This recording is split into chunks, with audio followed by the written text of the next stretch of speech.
राधे मेरे स्वामिनी, मैं राधे को दास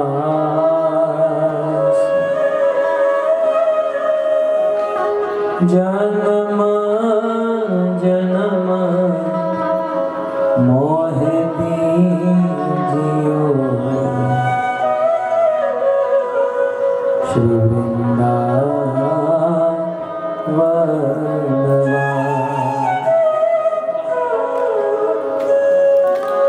राधा तू बड़ भागिनी,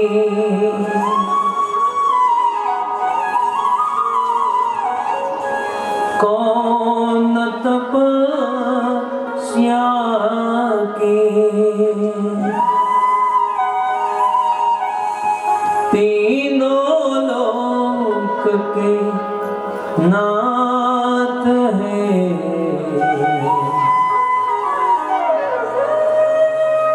सो तेरो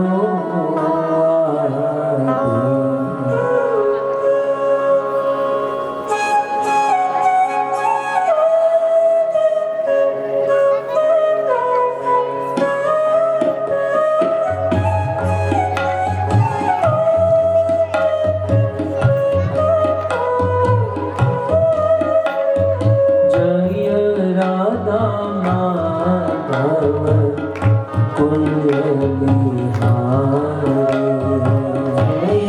राधा माधव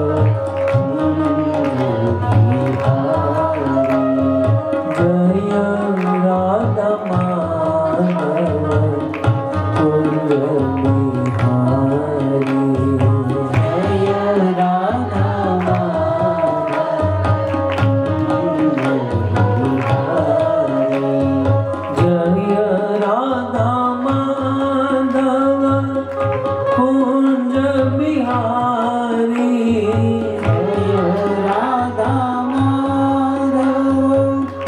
कुंज बिहारी, जय राधा माधव कुंज बिहारी, जय राधा माधव कुंज बिहारी, जय राधा माधव कुंज बिहारी, गोपी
Krishna Hare Rama Krishna Hare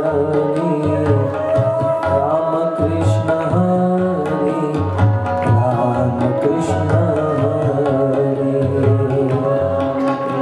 गाइए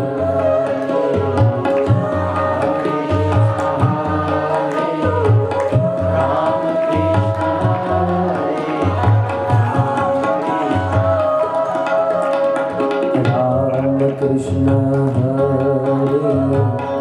Rama Krishna Hare Rama Krishna Hare Rama Krishna Hare Rama Krishna Hare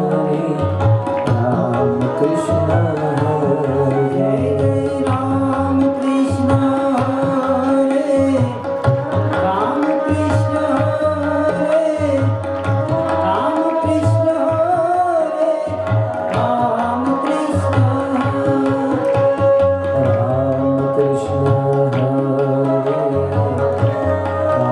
Krishna Hare Rama Krishna Hare Rama Krishna Hare Rama Krishna Hare Rama Krishna Hare Rama Krishna Hare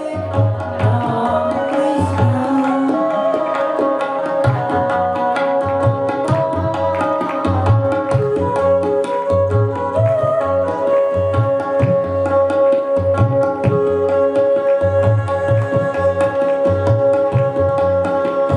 Krishna Hare Krishna Krishna Hare Hare Hare Rama Hare Rama Rama Rama Hare Hare Krishna Hare Krishna Krishna Hare Hare Hare Rama Hare Rama Hare Hare Krishna Hare Krishna Krishna Krishna Hare Hare Hare Rama Hare Rama Rama Rama Hare Hare Krishna Hare Krishna Krishna Hare Hare Rama Hare Rama Hare Krishna Hare Krishna Krishna Hare Hare Hare Rama Hare Rama Rama Rama Hare Hare Hare Krishna Hare Krishna Krishna Krishna Hare Hare Rama Hare Rama Rama Rama Hare Hare Krishna Hare Krishna Krishna Hare Hare Hare Rama Hare Rama Rama Rama Hare Hare Krishna Hare Krishna Krishna Krishna Hare Hare Hare Rama Hare Rama Rama Hare Hare Hare Krishna Hare Krishna Krishna Krishna Hare Hare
पति और कमाने,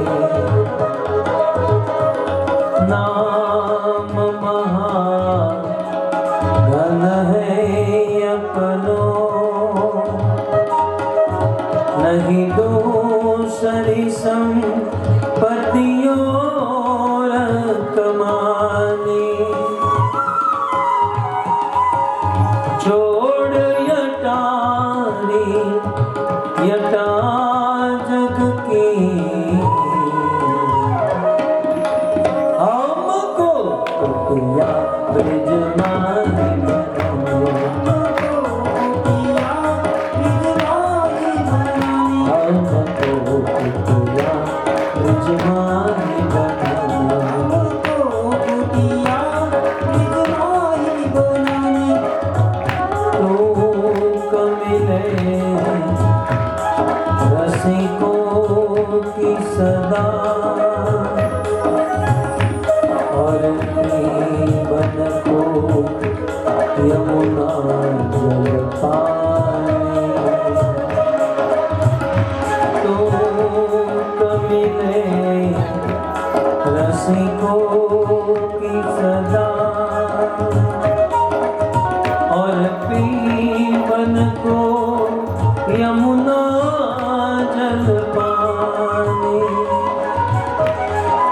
हमें और न की परवाह नहीं, अपनी ठाकुरानी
जय गोपी चित चोर प्रभु, जय जय माखन चोर। श्री कृष्णचंद्र भगवान की, श्री प्रभुपाद की।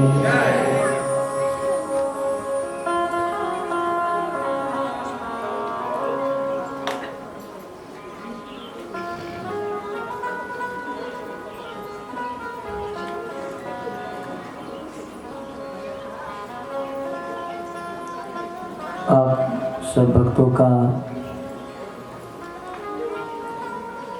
श्रीमद् भागवत कथा के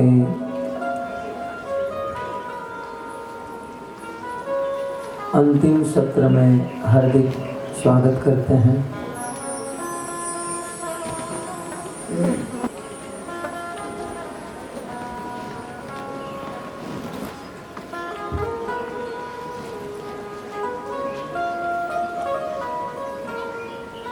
गत सत्र में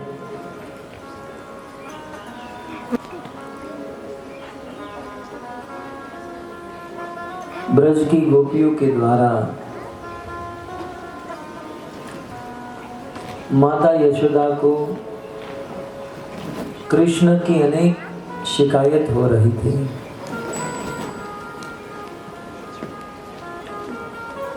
गोपियों ने कहा, रानी जी, आप कृष्ण को लेकर गोकुल को छोड़कर चली जाओ।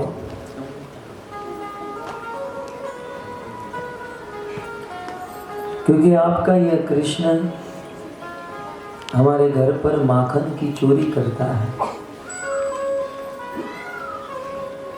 यशोदा मन में सोच रही है, आखिर कृष्ण मेरे घर का माखन न खाकर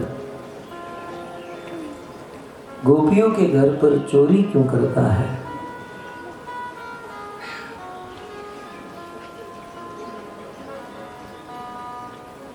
बहुत सोचा और बहुत सोचने के बाद माँ यशोदा को उत्तर मिल गया।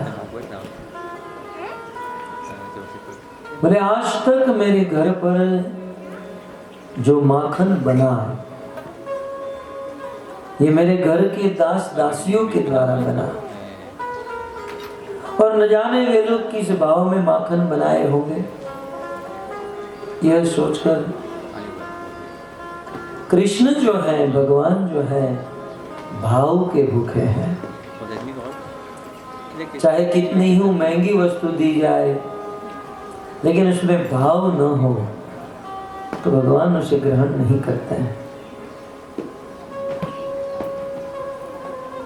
अतः यशोदा ने अपने हाथों से माखन बनाया।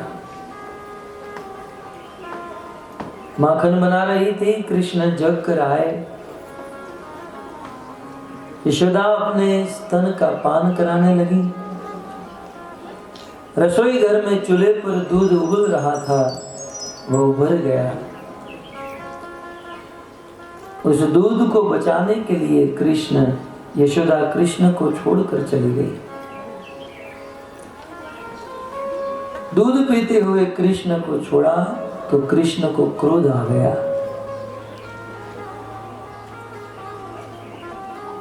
बोले, मैं यशोदा के लिए मैं मेरे वैकुंठ को छोड़कर, अनंत अनंत लक्ष्मी ऐश्वर्य को छोड़कर इनके घर पर आया, और ये यशोदा 30 रुपये लीटर दूध के लिए मुझे छोड़कर चली गई।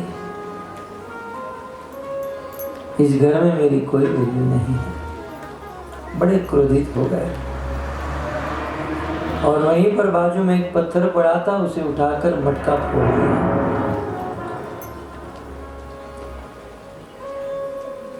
वहां से छिप गए। यशोदा बाहर आकर देखी तो मटका फूटा हुआ है। समझ गई, कृष्ण का काम है। हाथ में छड़ी लेकर कृष्ण को दंड देने के लिए पकड़ने जा रही हैं। जैसे ही पर्दा हटाया, कृष्ण उखल से कूद गए, दौड़ने लगे। कृष्ण आगे आगे दौड़ रहे हैं, माँ यशोदा पीछे पीछे दौड़ रही है। कृष्ण के छोटे छोटे कदम हैं, माँ यशोदा का मोटा शरीर है। उस घर के इस कमरे में, उस कमरे में, अब तो घर से निकलकर गोकुल की गलियों में दौड़ने लगे। माँ आज कृष्ण को छोड़ने वाली नहीं है। कैसे भी करके तेज गति से दौड़कर माँ यशोदा ने कृष्ण को पकड़ लिया और ऊखल के साथ बांध दिया। सत्यव्रत मुनि ने पद्म पुराण में इस दृश्य को उतारा। नमामीश्वरं सच्चिदानंद रूपम लसत्कुंडलं गोकुले व्रजमानम्।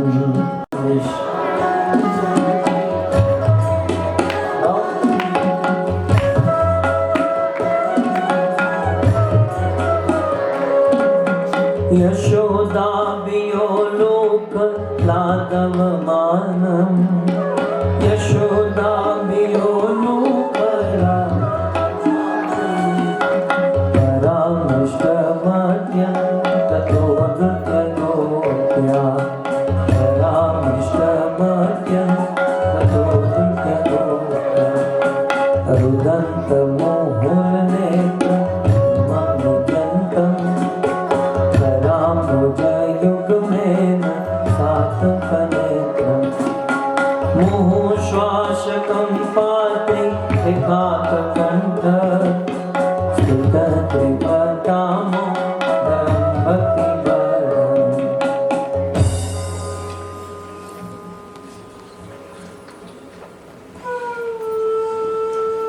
यशोदा ने कृष्ण को पकड़ लिया और उखल के साथ बांध दिया। कृष्ण रोने लगे।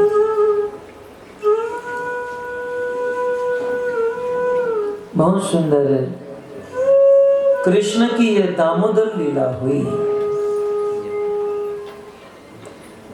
कृष्ण को उखल से बांधकर मां यशोदा चली गई। सुखदेव गोस्वामी कहते हैं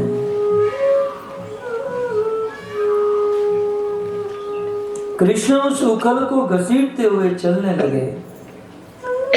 नंद बाबा के प्रांगण में दो वृक्ष थे। उन दोनों वृक्ष के बीच में से कृष्ण तो निकल गए, लेकिन उखल फंस गया और कृष्ण ने थोड़ा सा उखल खींचा। कई वर्षों से जड़ जमाए हुए वह दोनों वृक्ष वो थोड़े से उखल खींचने से जैसे आकाश से कोई पर्वत गिरे, भयंकर आवाज करते हुए वो दोनों वृक्ष गिर गए और उन दोनों वृक्ष में से दो देवता प्रकट हुए।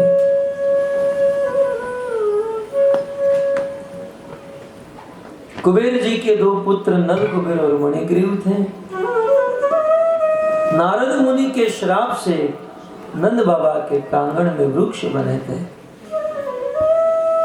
आज भगवान कृष्ण ने उन दोनों का उद्धार कर दिया।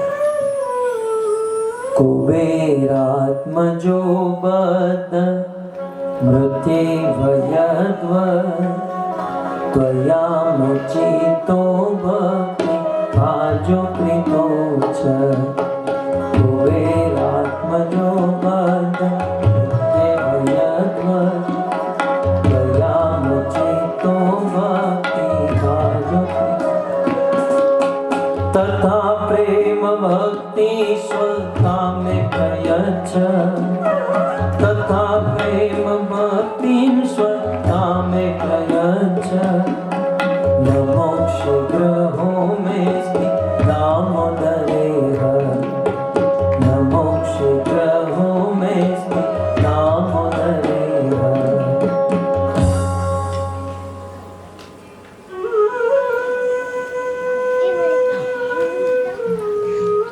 कुबेर के उन दोनों पुत्र का उद्धार भगवान ने किया।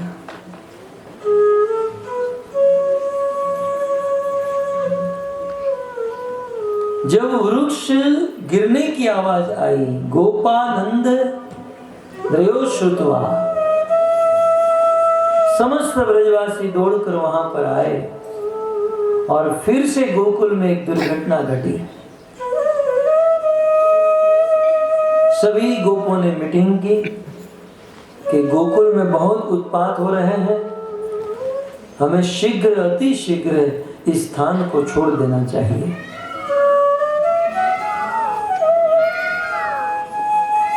कृष्ण की रक्षा के लिए आज पूरा गोकुल, समस्त गोकुलवासी अपने गांव को छोड़कर वृंदावन में ट्रांसफर हुए। गोकुल को छोड़कर अब ब्रज वृंदावन में रहने लगे। वृंदावन में रहते हुए कृष्ण 5 वर्ष के हुए तो बछड़े चराने की अनुमति मिल गई।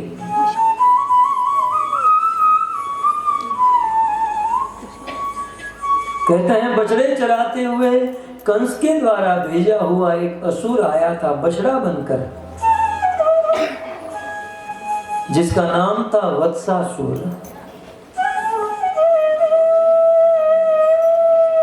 भगवान कृष्ण ने उस वत्सासुर का वध कर दिया। गाय बछड़ों को यमुना के तट पर जल पिलाने गए और वहां पर एक बहुत बड़ा बगुला देखा, विशाल शरीर था। सारे गोप सखाओं को कौतुक हुआ, उस बगुले के पास गए।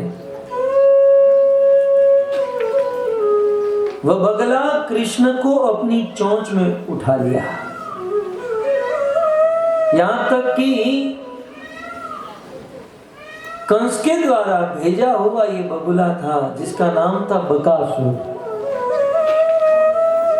बक नाम था। कृष्ण को अपनी चोंच में उठा लिया और निगल गया।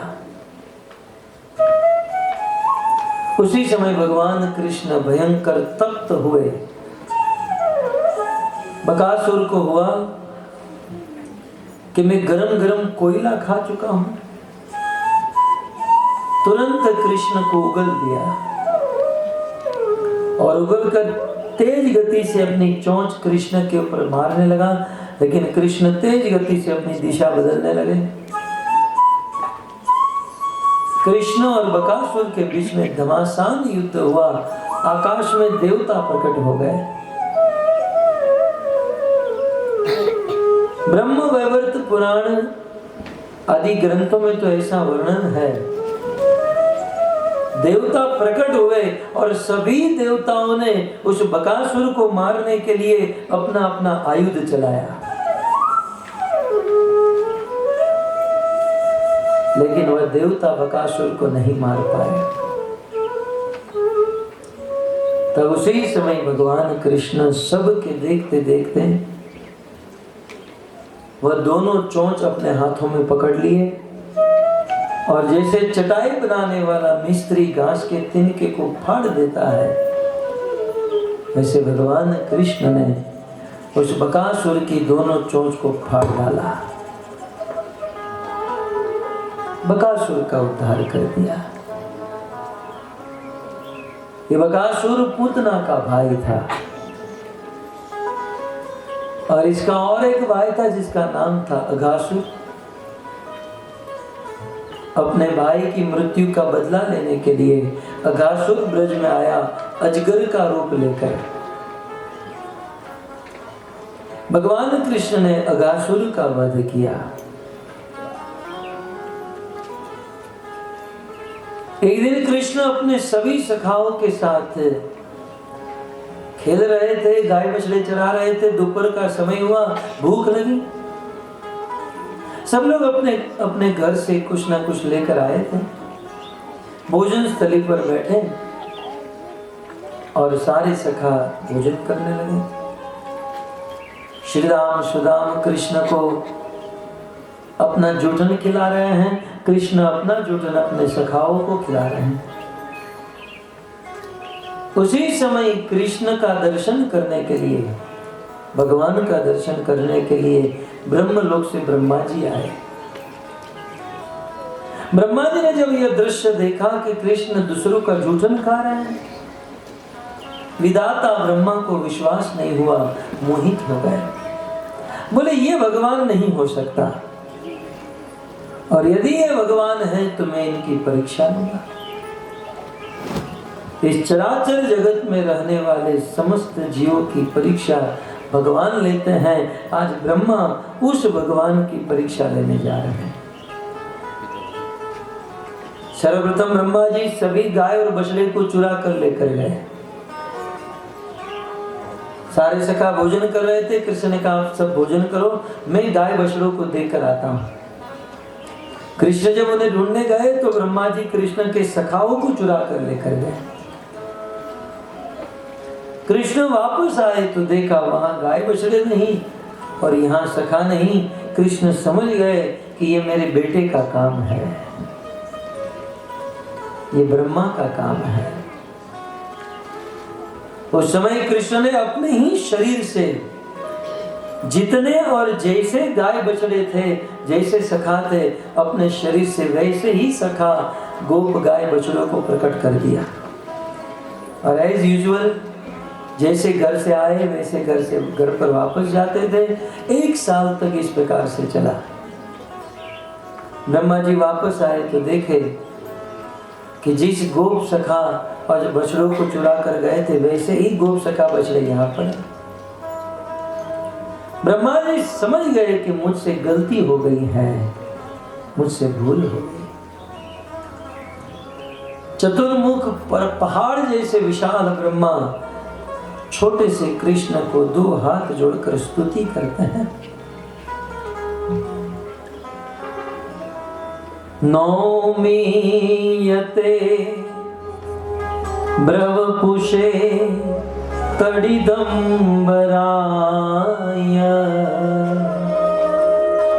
गुंजावसन परिपी छलसन्मुखाय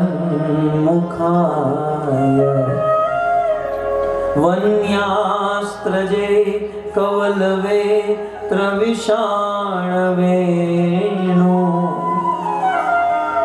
वन्यास्त्रजे कवलवे त्रविषाणवेणु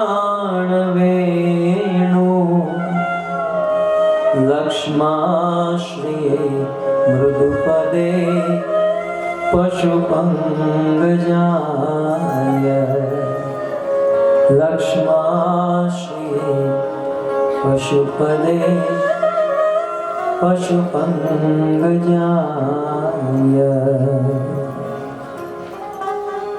दोनों हाथ जोड़कर ब्रह्मा जी कृष्ण को प्रार्थना करते हैं, क्षमा याचना करते हैं। ब्रह्मा जी कहते हैं कृष्ण, इस संसार में कभी कभी छोटा सा बालक अपनी मां के गोद में होता है और कभी कभी वह बालक अपनी दूध पिलाने वाली मां को ही लात से मार देता है। जिस समय वह दूध पीने वाला बालक अपनी मां को लात से मारता है तो क्या मां उस बालक को छोड़ देती है? क्या मां उस बालक को त्याग देती है?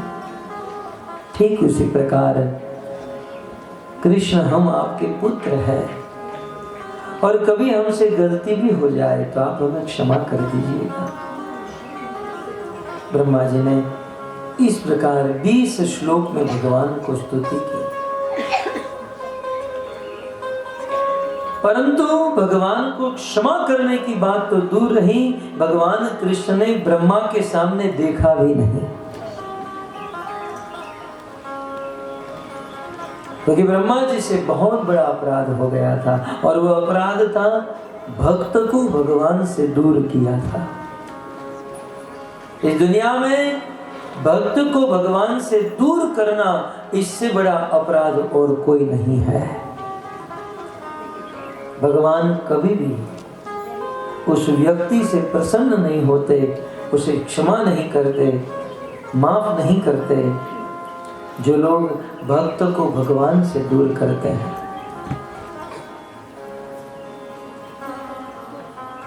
ब्रह्म विमोहन लीला हुई। तत्पश्चात कृष्ण के द्वारा धेनुकासुर का वध हुआ, बलराम जी के द्वारा।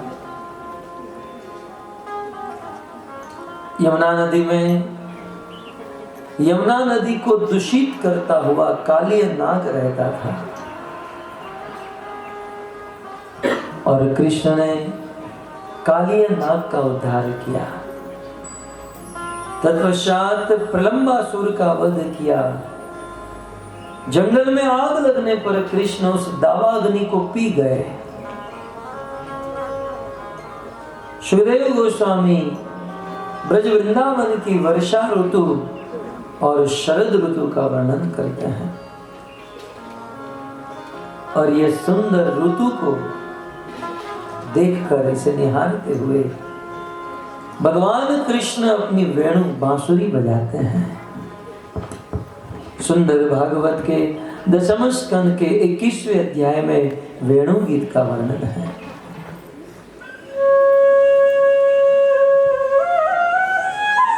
भगवान की मुझ पर बड़ी कृपा रही कि गुरु महाराज के मुख से भागवत के इन गंभीर विषयों के ऊपर घंटों भर सुनने का अवसर प्राप्त हुआ था।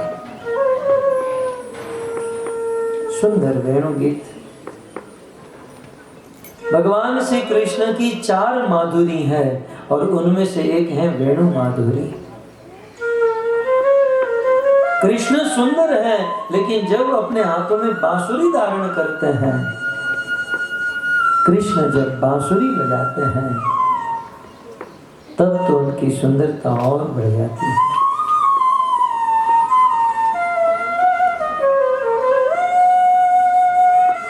बांसुरी का प्रभाव भागवत में बताया गया। कृष्ण जब अपनी बांसुरी बजाते हैं तो प्रकृति पलट जाती है। कृष्ण की बांसुरी को सुनकर जड़ चेतन बन जाता है और चेतन वस्तु जड़ बन जाती है। कृष्ण की बांसुरी का नाद सुनकर खल खल खल खल बहने वाला नदी का जल पत्थर के समान स्तंभित हो जाता है और कृष्ण की बांसुरी को सुनकर पत्थर पानी की तरह पिघलने लगता है। सूरदास जी ने तो लिखा, बांसुरी बजाए आज नंद को मुरारी, वेद पढ़त भूल गए ब्रह्मा ब्रह्मचारी। कृष्ण की बांसुरी को सुनकर ब्रह्मा वेद पढ़ना भूल गए, शिव जी की समाधि छूट गई, गोपियां अपनी सुध-बुध खो बैठी। कृष्ण की बांसुरी का नाद।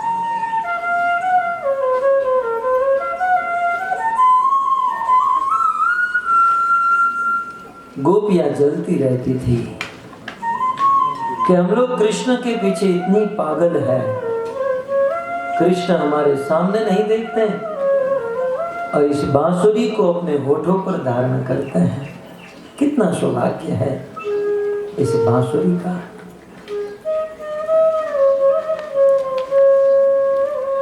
कई बार गोपियां तो बांसुरी को चुरा भी लेती हैं।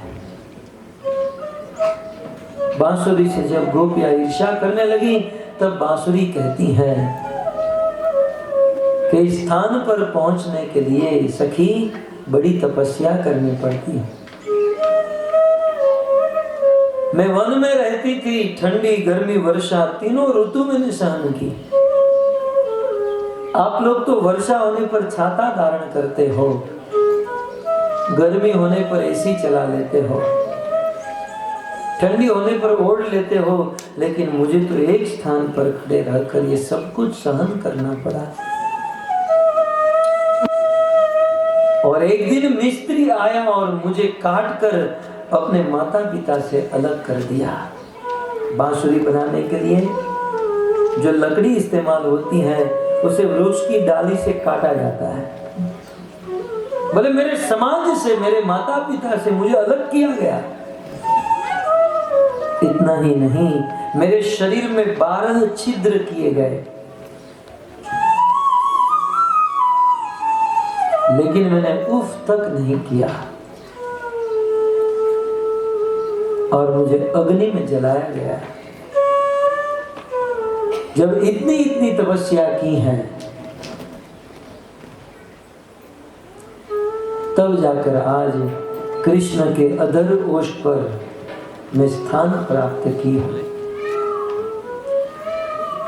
इस प्रकार बांसुरी की महिमा, वेणु गीत का वर्णन। कृष्ण की बांसुरी में यह शक्ति है कि बांसुरी बजते ही कृष्ण तीनों अंगों से झुक जाते हैं, मुड़ जाते हैं। तत्पश्चात कृष्ण की सुंदर गंभीर लीला हुई, चीरहरण लीला। कृष्ण ने गोपियों के वस्त्रों को चुराया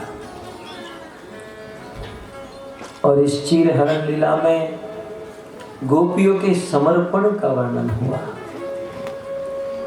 कृष्ण ने गोपियों को वादा किया, शरद पूर्णिमा के दिन मैं बांसुरी बजाऊंगा, आप सबको बुलाऊंगा और आप सबके साथ रास लीला करूंगा। कृष्ण वादा किए। तत्पश्चात सुखदेव जी यज्ञ पत्नियों के ऊपर जो कृपा हुई उसका वर्णन करते हैं। गोवर्धन लीला की कथा सुनाते हैं और तत्पश्चात कृष्ण के द्वारा गोपियों के साथ सुंदर रास लीला का वर्णन।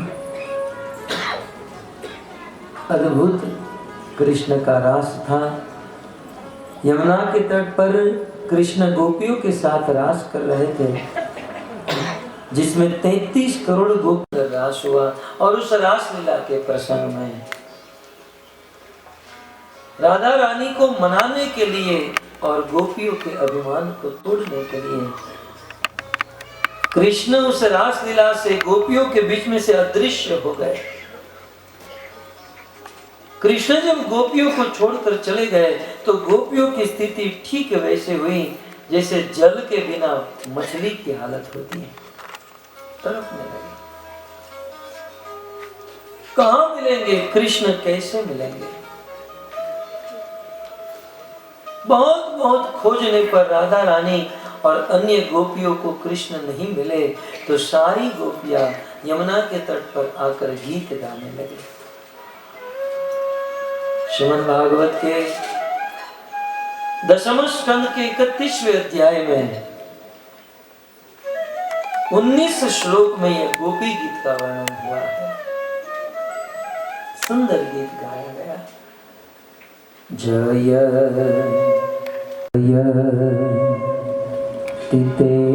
तितेदिकं जन्मना ब्रज श्रयत इंदिरा शश्वत दयित दृश्यता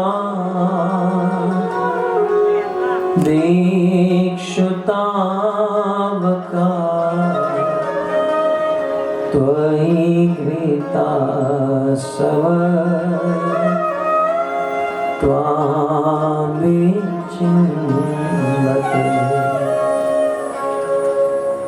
कृष्ण, जब से आपका इस ब्रज में जन्म हुआ है तब से यह ब्रज उत्कृष्टता को प्राप्त हुआ है।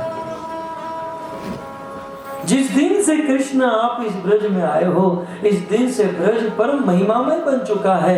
ब्रजवासी गण परम प्रसन्न हो चुके हैं। इस ब्रज की प्रत्येक नगर बस्तियां गांव हीरो की खानों से भर गए।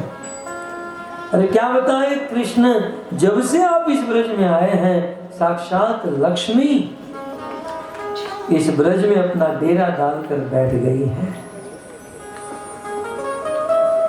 इस ब्रज में आकर कृष्ण आपने सबको सुखी किया, भाव यही है। तो आज जब हम आपके विरह में तड़प रही हैं, मर रही हैं, तो दर्शन देकर आप हमें भी सुखी कर दो।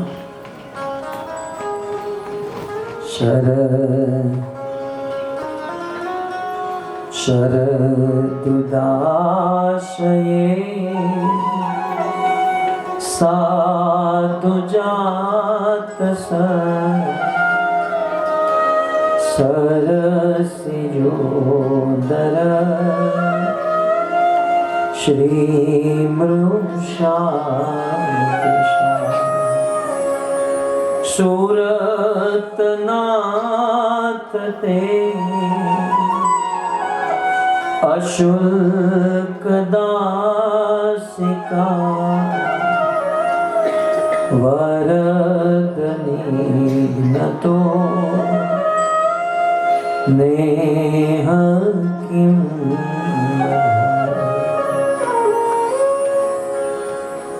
कृष्ण शरद ऋतु में सरोवर में उत्पन्न होने वाले जल में, सरोवर में उत्पन्न होने वाले कमल की जो पराग है, उस पराग के समान आपकी सुंदरता है। आप परम सुंदर हो और हम आपकी सेविका है।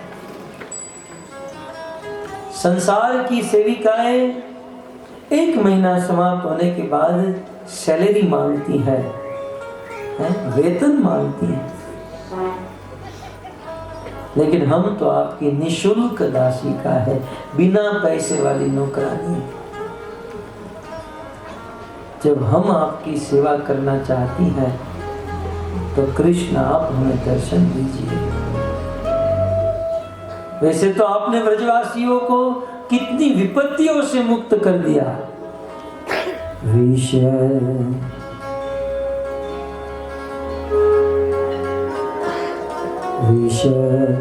जलाप्यया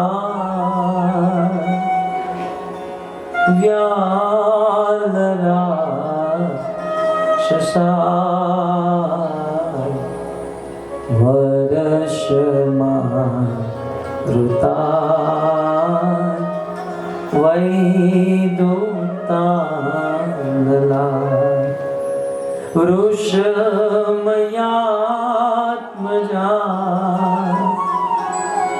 विश्वतो भया ऋषभते वयं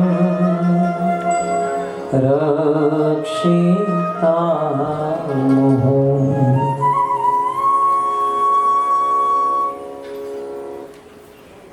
हे कृष्ण, आपने ब्रजवासियों को विषैले जल से मुक्त कर दिया, उस भयंकर सामर्थक मेघ से मुक्त किया।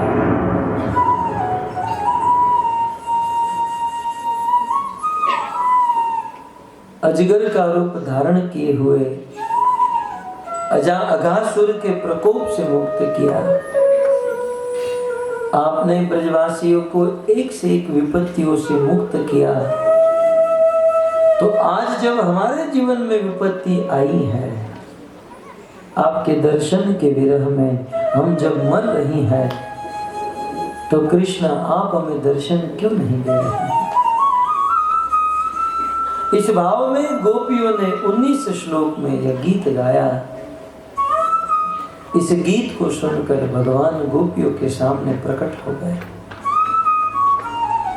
आज भी यदि कोई भाव से, प्रेम से, श्रद्धा से इस गीत को गाता है तो भगवान उनके सामने प्रकट हो जाते हैं। इस प्रकार गोपियों का कृष्ण के साथ सुंदर प्रेम रहा। कंस ने अक्रूर को भेजा और अक्रूर जी कृष्ण बलराम को लेकर जा रहे हैं। ब्रजवासियों को मनाते हैं कि हम बहुत जल्द वापस आएंगे। इतना कहकर कृष्ण चले गए।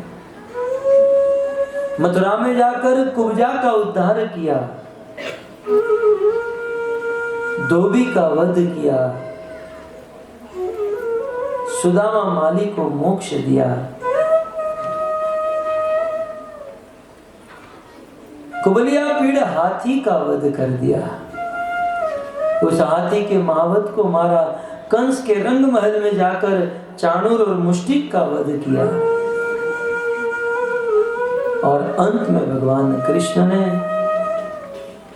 परम पापी, परम खल कंस का वध कर दिया।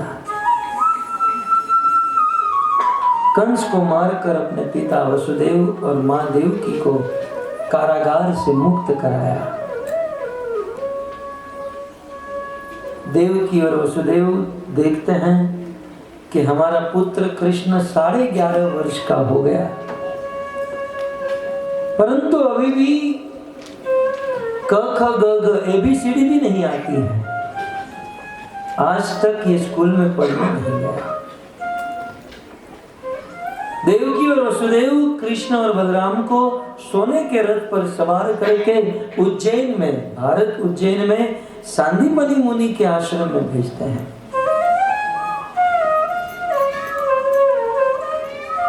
कृष्ण और बलराम सोने के रथ पर सवार होकर जा रहे हैं। उसी समय पोरबंदर से एक ब्राह्मण पुत्र जिसका नाम था सुदामा, वो भी उसी गुरुकुल में पढ़ने जा रहा है। दरिद्र है, नंगे पांव चलकर जा रहा है। चलते चलते पांव में एक बहुत बड़ा कांटा लग गया। सुदामा बैठ गए और उस कांटे को निकाल रहे थे। तब तक कृष्ण की दृष्टि गई, रथ से उतरकर सुदामा के पास आए और कहा, मित्र कुछ परेशानी है? बोले कोई परेशानी नहीं। बोले नहीं, बताओ क्या परेशानी है? सुदामा ने कहा कोई परेशानी नहीं। बोले तो फिर बैठे क्यों? सुदामा ने कहा कि चल रहा था तो कांटा लग गया। कृष्ण ने कहा कि इस संसार में जो व्यक्ति मेरा नाम मात्र ले लेता है तो उसके जन्म जन्म का कांटा निकल जाता है। मेरा मात्र नाम लेने से जन्म जन्म का कांटा निकल जाता है, और साक्षात मैं तुम्हारे सामने खड़ा हूं और तुम ये छोटे से कांटे से परेशान हो। लाओ मित्र, ये कांटा मैं तुम्हें निकाल दूं। कृष्ण ने अपने मुख से सुदामा के चरण का वो कांटा निकाला।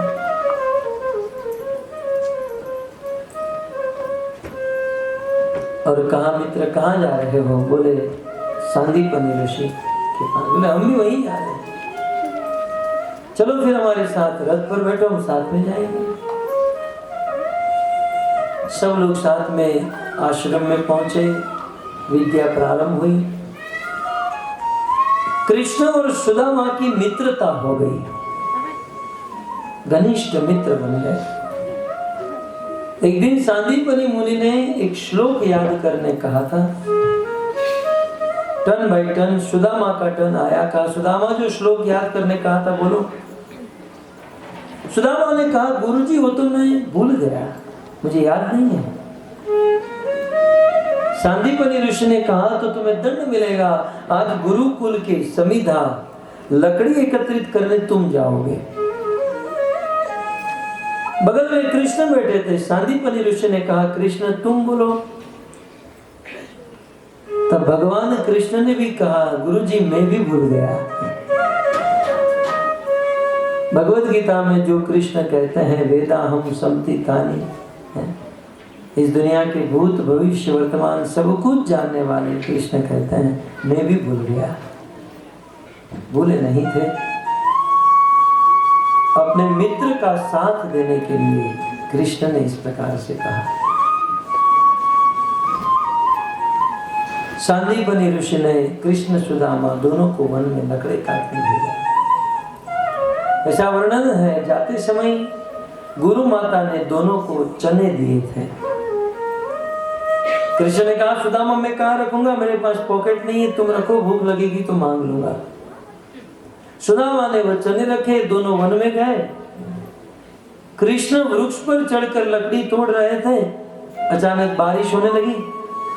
सुदामा को भूख लगी, अपने चने खा गए, कृष्ण के भी चने खा गए।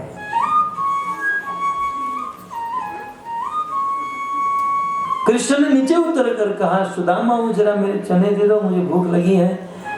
बोले कृष्ण वो तो मैं खा गया। अब भगवान को भोग लगाए बिना भोजन खाने से क्या होता है, इस प्रसंग से हम समझ सकते हैं।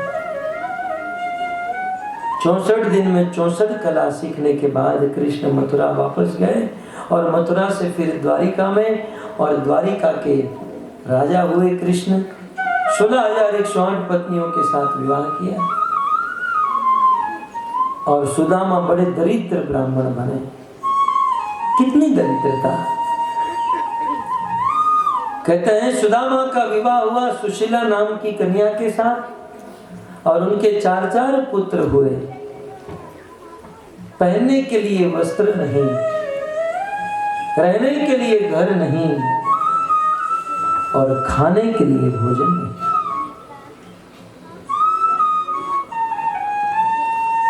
वो छोटे छोटे बच्चे माँ सुशीला को बार बार कहते हैं, माँ भूख लगी है, भूख लगी है।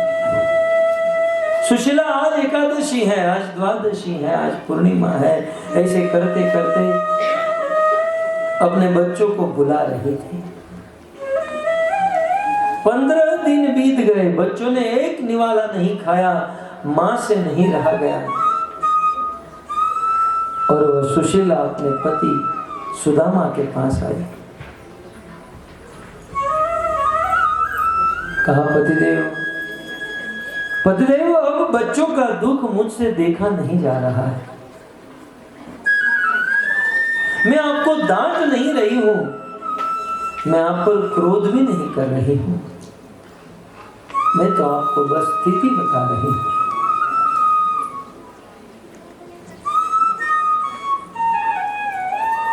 पंद्रह दिन से हमारे बच्चों ने कुछ नहीं खाया है। मैं जानती हूं कि आप मर जाओगे, फिर भी किसी से मांगोगे नहीं। ना मांगना ये आपका व्रत है, मैं जानती हूं, लेकिन आप कहा करते हो ना कि द्वारिकाधीश कृष्ण आपके मित्र थे। पतिदेव, आप एक बार कृष्ण से मिलकर आ जाइए, एक बार। मैं यह नहीं कहती हूं कि आप कृष्ण के पास जाकर भीख मांगो, हाथ फैलाओ, कृष्ण का दर्शन करके आ जाओ। कृष्ण यदि आप पर अपनी दृष्टि भी डाल देंगे ना, तो हमारा ये दुख चला जाएगा। सुदामा कहते हैं, पगली, अरे मित्र के वहां तब जाया जाता है जब जीवन में सुख हो। मैं क्या दुख लेकर कृष्ण के पास जाऊंगा, मेरा मित्र मुझे देखकर दुखी हो जाएगा।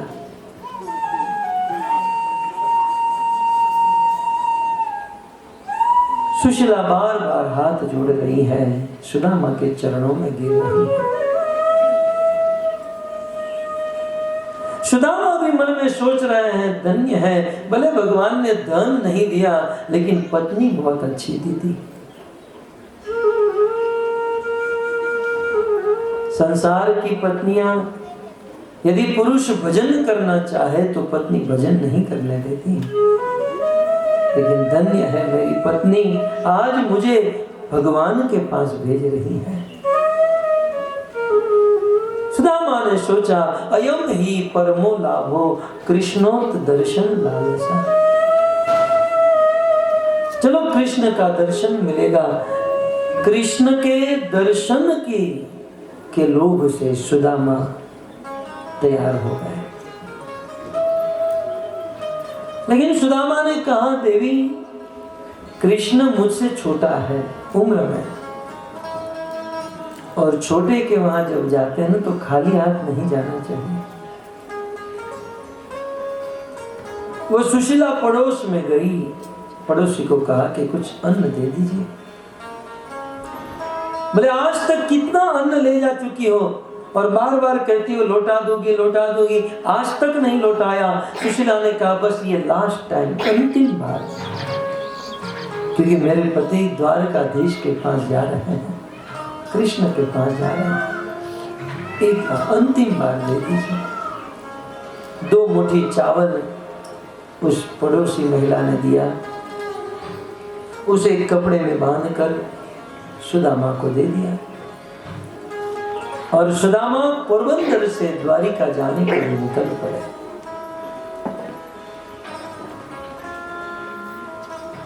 दुर्बल देह है, लकड़ी के सहारे चल रहे हैं। धीरे धीरे चलते चलते सुदामा द्वारिका पहुंच गए।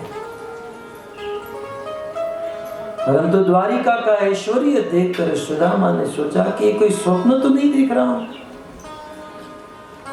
मेरा मित्र इतना बड़ा आदमी बन गया। अनंत ऐश्वर्य देखा सुदामा। सीधे भगवान के द्वार उस महल के दरवाजे के पास पहुंच गए। जैसे ही प्रवेश करने का प्रयास किया, द्वारिका के द्वारपालों ने सुदामा को रोक दिया। बोले कहां जा रहे हो? सुदामा ने कहा मुझे कृष्ण से मिलना है। क्यों? मैं कृष्ण का मित्र हूं और उनसे मिलने आया हूं। सभी द्वारपाल हंसने लगे। बोले कृष्ण के पास इस दुनिया में मनुष्यों की कमी पड़ गई, तेरे जैसे भिखारी को मित्र बनाएंगे? थोड़ी लज्जा तो करो। देवराज इंद्र भी कृष्ण को अपना मित्र कहने में लज्जा महसूस करता है, और तुम इतने दरिद्र भिखारी होकर कृष्ण को अपना मित्र मान रहे हो।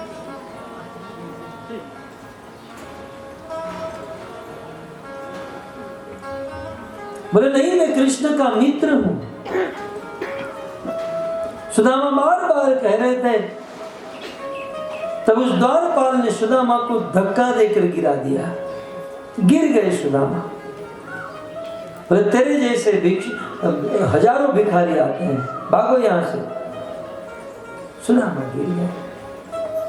गिरे हुए सुदामा ने कहा कि कृष्ण का दर्शन नहीं होगा तो मेरा प्राण छूट जाएगा,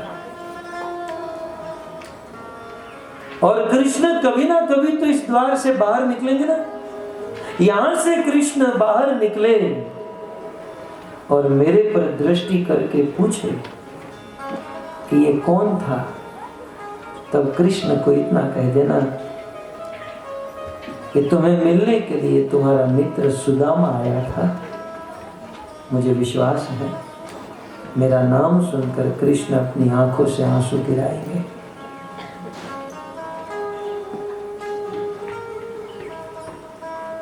ये सुनकर उस द्वारपाल में से एक द्वारपाल को दया आ गई। बोले होना हो कृष्ण ने यदि इनको मित्र बनाया होगा, हमें नहीं पता है। कृष्ण को बोलने में क्या हर्ज है? वह द्वारपाल अंतःपुर में गया। कृष्ण सोने के सिंहासन पर बैठे हैं। रुक्मिणी, जाम्बवती, सत्यभामा, कालिंदी, पद्मा ये सब सेवा कर रही। द्वारपाल कृष्ण के पास जाकर कहते हैं, नारायण कवि ने बहुत सुंदर पद लिखा, मुझे आज भी याद है कि मेरे गुरु प्रथम बार बिल्कुल हम एक पलंग पर बैठे थे। मैं एक ही श्रोता हुआ करता था और यह पद भी सुनाए, रोते रोते सुनाते। बड़ा हृदय मार्मिक प्रसंग है ये। उस द्वारपाल ने कहा, कृष्ण सोने के सिंहासन पर बैठे हैं, और वो बोल पड़ा, शीश बगान जगातन पे प्रभु जाने सो आई, बस एक ही गावा, धोती फटी सी लटी दुपटी, और पाई उपान की नहीं सामा। प्रभु आपको मिलने के लिए कोई ब्राह्मण आया है, फटी हुई धोती पहनी है, दुर्बल देह है, लकड़ी के सहारे खड़ा है। द्वार खड़ो द्विज दुर्बल देखी, रहियो चकिसो वसुधा अभिरामा। और द्वार पर खड़ा है, बस एक रट लगाकर बैठा है कि मैं कृष्ण से मिलना चाहता हूं, कृष्ण से मिलना चाहता हूं। प्रभु आपसे मिलना चाहता है और आपके मित्र होने का दावा कर रहा है। कृष्ण कहते लेकिन उसका नाम क्या है, तुमने उनका नाम पूछा? तो वो द्वारपाल कहता है, पूछत दीन दयाल को धाम। प्रभु जब मैंने उसे पूछा कि तुम्हारा नाम क्या है, पूछत दीन दयाल को धाम, बतावत आपनो नाम सुदामा। जैसे ही उस द्वारपाल के मुख से सुदामा शब्द निकला, भगवान कृष्ण उस सोने के सिंहासन से कूद गए, चिल्लाने लगे, मेरा मित्र सुदामा आया है, सुदामा आया है। कृष्ण दौड़ने लगे। रुक्मिणी, सत्यभामा, कालिंदी, जामवंती पूछ रही है, प्रभु आज आप इतना क्यों दौड़ रहे हो? किसी को जवाब देने का समय नहीं। कृष्ण का उत्तरीय वस्त्र छूट गया, बाल बिखर गए और द्वारिका की नगरी में कृष्ण आज तेज गति से सुदामा आया, सुदामा सुदामा करके दौड़ रहे हैं। समस्त द्वारिकावासी आज सोच रहे हैं कि जिस मार्ग पर द्वारिकाधीश तेज गति से आज तक चले नहीं है, आज इतना दौड़ रहे हैं, इसका कारण क्या है? कौन आया? आज पूरी द्वारिका मार्ग पर है, रोड पर आ चुके हैं। दोनों भुजा फैलाकर कृष्ण दौड़ते हुए, सुदामा सुदामा, दूर सुदामा खड़े थे, दौड़कर भगवान कृष्ण सुदामा से आलिंगन कर लिए, सुदामा को अपने अखबार में भर दिया। परंतु सुदामा की इस स्थिति को देखकर कृष्ण बड़े दुखी हुए।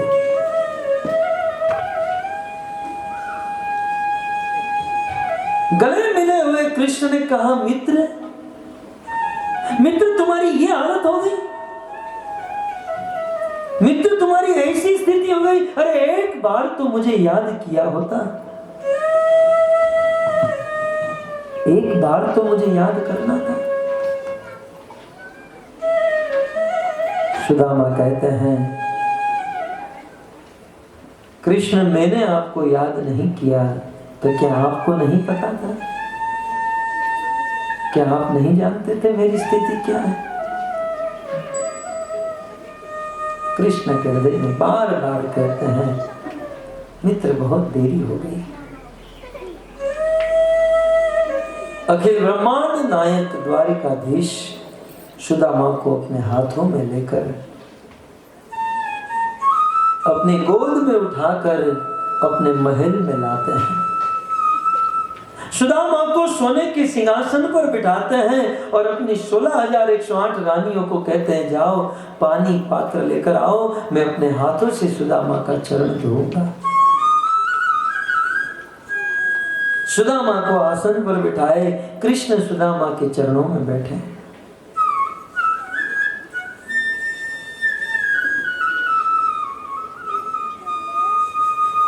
और जैसे ही कृष्ण की दृष्टि सुदामा के चरणों में गई, सुदामा के चरणों में अनेकों कंकर पत्थर कांटे लगे हुए थे, खून निकल रहा था। नारायण कवि लिखते हैं, ऐसे बेहाल बिवाइन सो पग कंटक जाल लगे पुनि जोए, हाय महा दुख पायो सखा तुम आयन इते किते दिन खोए। कृष्ण ने एक एक कांटे, छोटे छोटे कांटों को अपने हाथों से निकाला और उन कांटों को निकालते हुए अफसोस कर रहे थे कि सखा मित्र बहुत देरी कर दी, बहुत देरी कर दी। देखी सुदामा की दीन दशा, सुदामा की यह दीन दशा को देखकर नारायण कवि कहते हैं, देखी सुदामा की दीन दशा, करुणा करके करुणा निधि रोए। करुणा का सागर कृष्ण आज रो पड़ा। हम और आप रोज जिस भगवान को हे कृष्ण करुणा सिंधु कह के पुकारते हैं, सुदामा की स्थिति को देखकर आज करुणा का सागर रोने लगा। देखी सुदामा की दीन दशा, करुणा करके करुणा निधि रोए। पानी परात को हाथ छुयो नहीं, नैनन के जल से पग धोए। सुदामा के चरणों को धोने के लिए पानी की जरूरत नहीं पड़ी। 16,000 रानियां अपने हाथों में पानी लेकर खड़ी की खड़ी रह गई। यहाँ तो भगवान कृष्ण ने अपनी आंखों के आंसुओं से ही सुदामा के चरणों को धो डाला। कृष्ण के आंखों से इतने आंसू निकले कि उन्होंने अपने आंखों के आंसू से सुदामा के चरणों को धो दिया।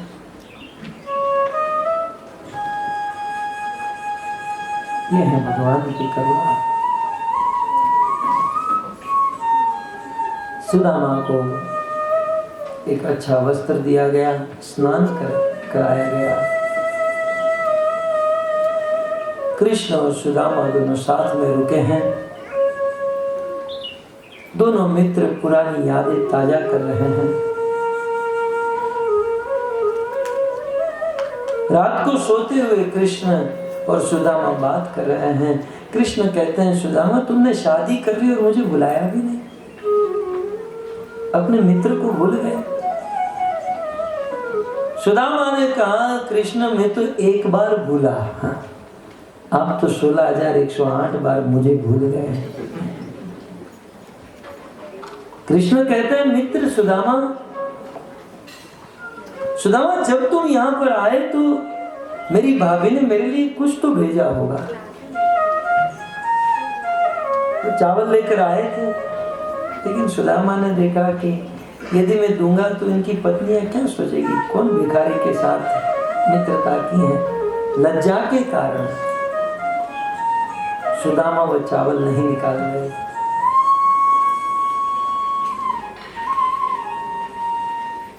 बोले मेरी भाभी ने कुछ तो दिया होगा। बोले कुछ नहीं दिया, हमारे पास है क्या। कृष्ण ने सुदामा के कमर में हाथ डाला और उस चावल को निकाल लिया। कृष्ण उसे खाने लगे और खाते खाते रोने लगे। एक गिलास खाया, दूसरा, जैसे तीसरा खाए तो रुक्मिणी जी ने हाथ पकड़ लिया। बोले प्रभु आज आप इतने रो क्यों रहे हैं। कृष्ण ने कहा, रुक्मिणी तुम नहीं समझोगी, आज सुदामा का ये चावल खाकर मुझे मेरी माँ यशोदा की याद आ गई। मुझे तो देने वाला कैसे कह सकता है कि मैं तुम्हें दे रहा हूं। उद्धव जी ने कहा, कृष्ण आपको सुदामा जब आए पोरबंदर से द्वारिका तो चलकर आए, लेकिन जब जा रहे थे तो आपको रथ भेजना चाहिए था। बिना रथ के चलकर बेचारा वो ब्राह्मण कब पहुंचेगा, कैसे पहुंचेगा भी नहीं, इसका क्या भरोसा। कृष्ण ने कहा, उद्धव तुम नहीं समझोगे, मैं चाहता तो मेरे सोने के रथ पर बिठाकर सुदामा को द्वारिका से पोरबंदर भेज सकता था, लेकिन मैंने जानबूझकर ऐसा नहीं किया। उद्धव तुम नहीं जानते ये ब्राह्मण कितना पवित्र है, इस ब्राह्मण के जीवन में कितना कष्ट है, कितनी दरिद्रता है, लेकिन एक बार भी बोला नहीं, मुझे एहसास भी नहीं होने दिया कि मैं दुखी हूं, मैं दरिद्र हूं। कितना पवित्र ब्राह्मण है उद्धव ये इतना पवित्र ब्राह्मण है कि ये जहां जहां अपना कदम रखेगा उस स्थान को पवित्र कर देगा। उद्धव जानबूझकर इस ब्राह्मण को मैं चला रहा हूं ताकि इनके कदमों से मेरी द्वारिका पवित्र हो जाए। मैं आज सुदामा के चरणों से मेरी द्वारिका को पवित्र करना चाहता हूं, इसलिए जानबूझकर उसको चलाकर भेज रहा हूं। इस प्रकार कृष्ण और सुदामा की मित्रता सार यही है भक्तों। कथाएं तो बहुत है, सिद्धांत उपदेश का कोई अंत नहीं है, लेकिन अंतिम सार यही है, जो भगवान का शुद्ध भक्त होता है वो भगवान से कुछ नहीं मांगता, वो भगवान को ही मांग लेता है। इतिहास खोलकर देखिए, जो जो शुद्ध भक्त हुए उन्होंने भगवान से कुछ नहीं मांगा।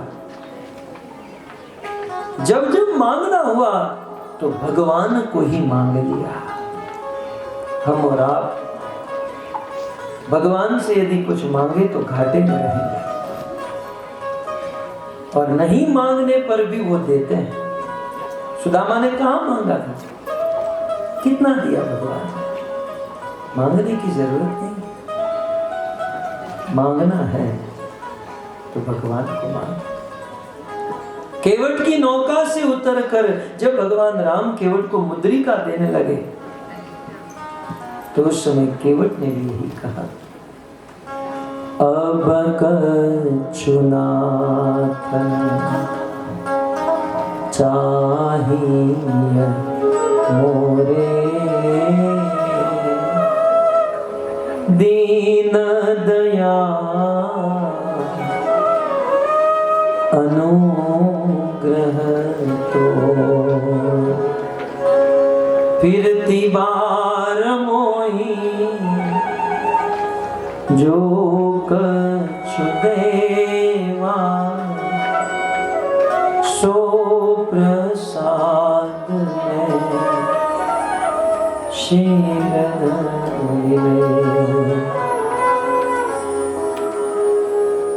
नाथ आज मैं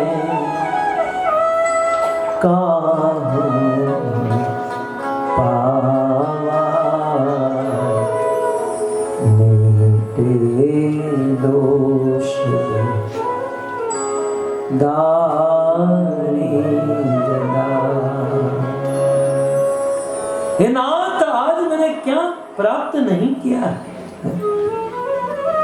नाथ, आज मैं काहुन पावा, आज मुझे क्या नहीं मिला?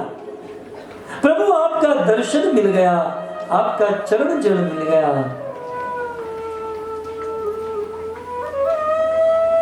क्या बाकी रह गया? करोड़ों करोड़ों जन्मों से मजदूरी करके आया हूं, लेकिन आज वह सभी जन्मों की मजदूरी का फल मुझे मिल गया।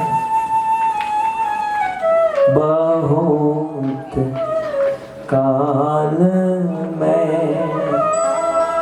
कीनी मजूरी, आज दिन बनी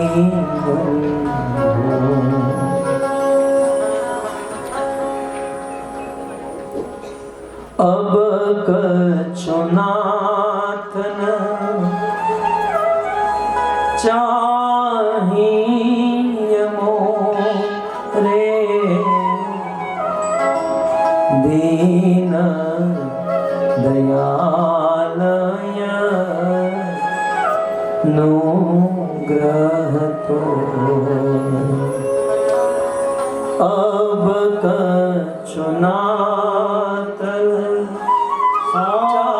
चाहिए मोरे, दीन दयाल अनुग्रह तो, फिरती बार मोहि जो कछु देवा, फिरती बार मोहि जो देवा, सो प्रसाद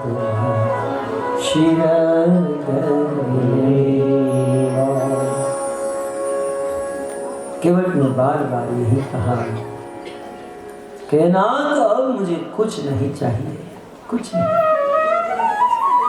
प्रभु आपको देना ही है तो आपका अनुग्रह दीजिए कि आपके भक्तों के बीच में बैठकर आपकी कथा सुनता रहूं, बस।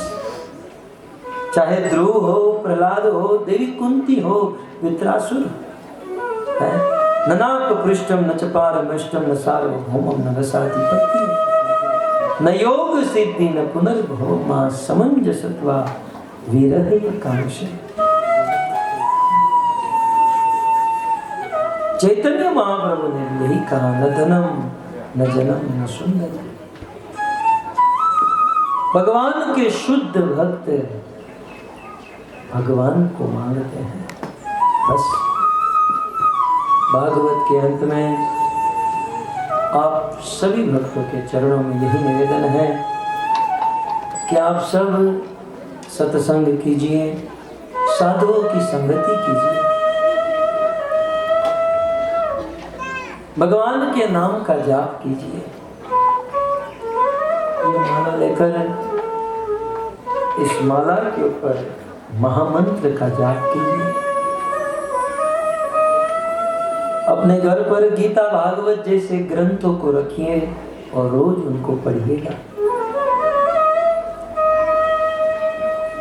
समय मिलने पर, अवसर मिलने पर गोकुल, मथुरा, वृंदावन जैसे पवित्र धाम में जाइए और साथ ही साथ प्रभुपाद के द्वारा निर्मित इस्कॉन मंदिर में जाकर भगवान के दर्शन का लाभ लीजिए। जीवन धन्य हो जाएगा।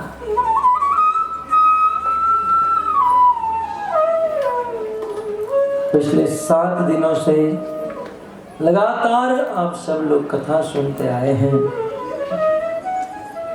कुछ त्रुटि रह गई हो, गलती हो गई हो तो अपना पुत्र समझकर, दास समझकर आप हमें क्षमा कर दीजिएगा।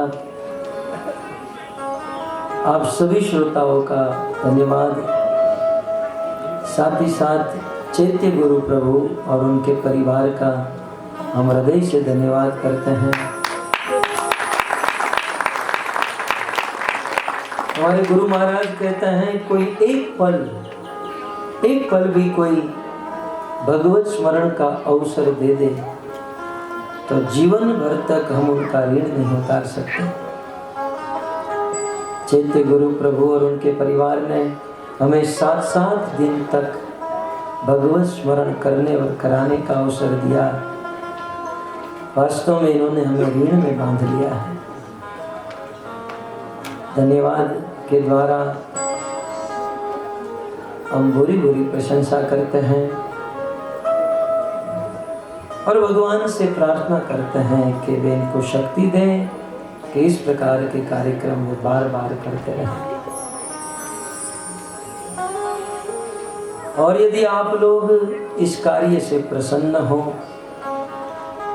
तो मैं आप सब के चरणों में कृपा की भीख मांगता हूँ कि आप सब मुझे आशीर्वाद दीजिए कि मैं भगवान कृष्ण से प्रेम कर सकूं। आप सब के चरणों में कृष्ण प्रेम की कामना, आशीर्वाद की कामना रखते हुए यह दास इस मॉरिशस में अपनी 153वीं भागवत कथा का विराम कर रहा है। हरे कृष्ण। ग्रंथराज श्रीमद् भागवतम महापुराण की जय, श्रील प्रभुपाद की जय, परम पूज्य राधा गोविंद गोस्वामी महाराज की जय, हिताय गौर प्रेमानंदे, जय जय श्री राधे, जय जय श्री राधे, जय जय श्री राधे। गोविंद प्रभु की मैं निवेदन करता हूँ चैत्य गुरु प्रभु से 2 मिनट वे माइक में अपना अनुमोदन, अपना अहोभाव जनता के बीच में व्यक्त करें। वैसे भागवत कथा की ये थ्योरी है कि भक्तों के द्वारा अनुमोदन होता है। समय नहीं रहा लेकिन कम से कम यजमान के मुख से तो सुने। 2 शब्द कहिए। सबको धन्यवाद।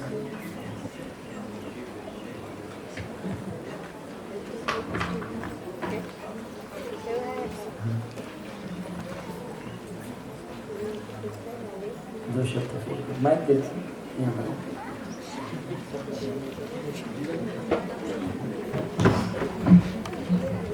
डर लगता है। बस धन्यवाद के सिवा और कुछ ना बोलना है। सबको बहुत धन्यवाद, आप यहाँ आए, आप लोग आए 7 दिन भागवत सुना हमारे साथ। और बहुत धन्यवाद प्रभुलाल गोविंद जी को जो हमारे साथ आए और हमारे साथ रुके 7 दिन और 2 दिन बाकी है। और साथ ही साथ हमारा जो दोस्त है भाई से ज़्यादा है, उदय भाई, गायत्री और राजेश, उसके परिवार, किशन हमारे छोटे बेटे के समान है, और पूरी परिवार की ओर से सबको बहुत धन्यवाद।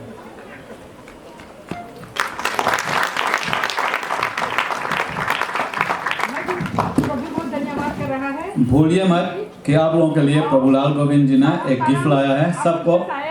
मैं आपका कथा सुनूंगा। प्रभुलाल गोविंद सबको एक तोहफा देगा। 2 दिन से बोल रहे थे, तो रो के अनुसार सब लोग ऊपर आ जाएंगे तोहफा लेकर। नहीं, यहाँ आ जाएंगे। प्रभु जी आना जाना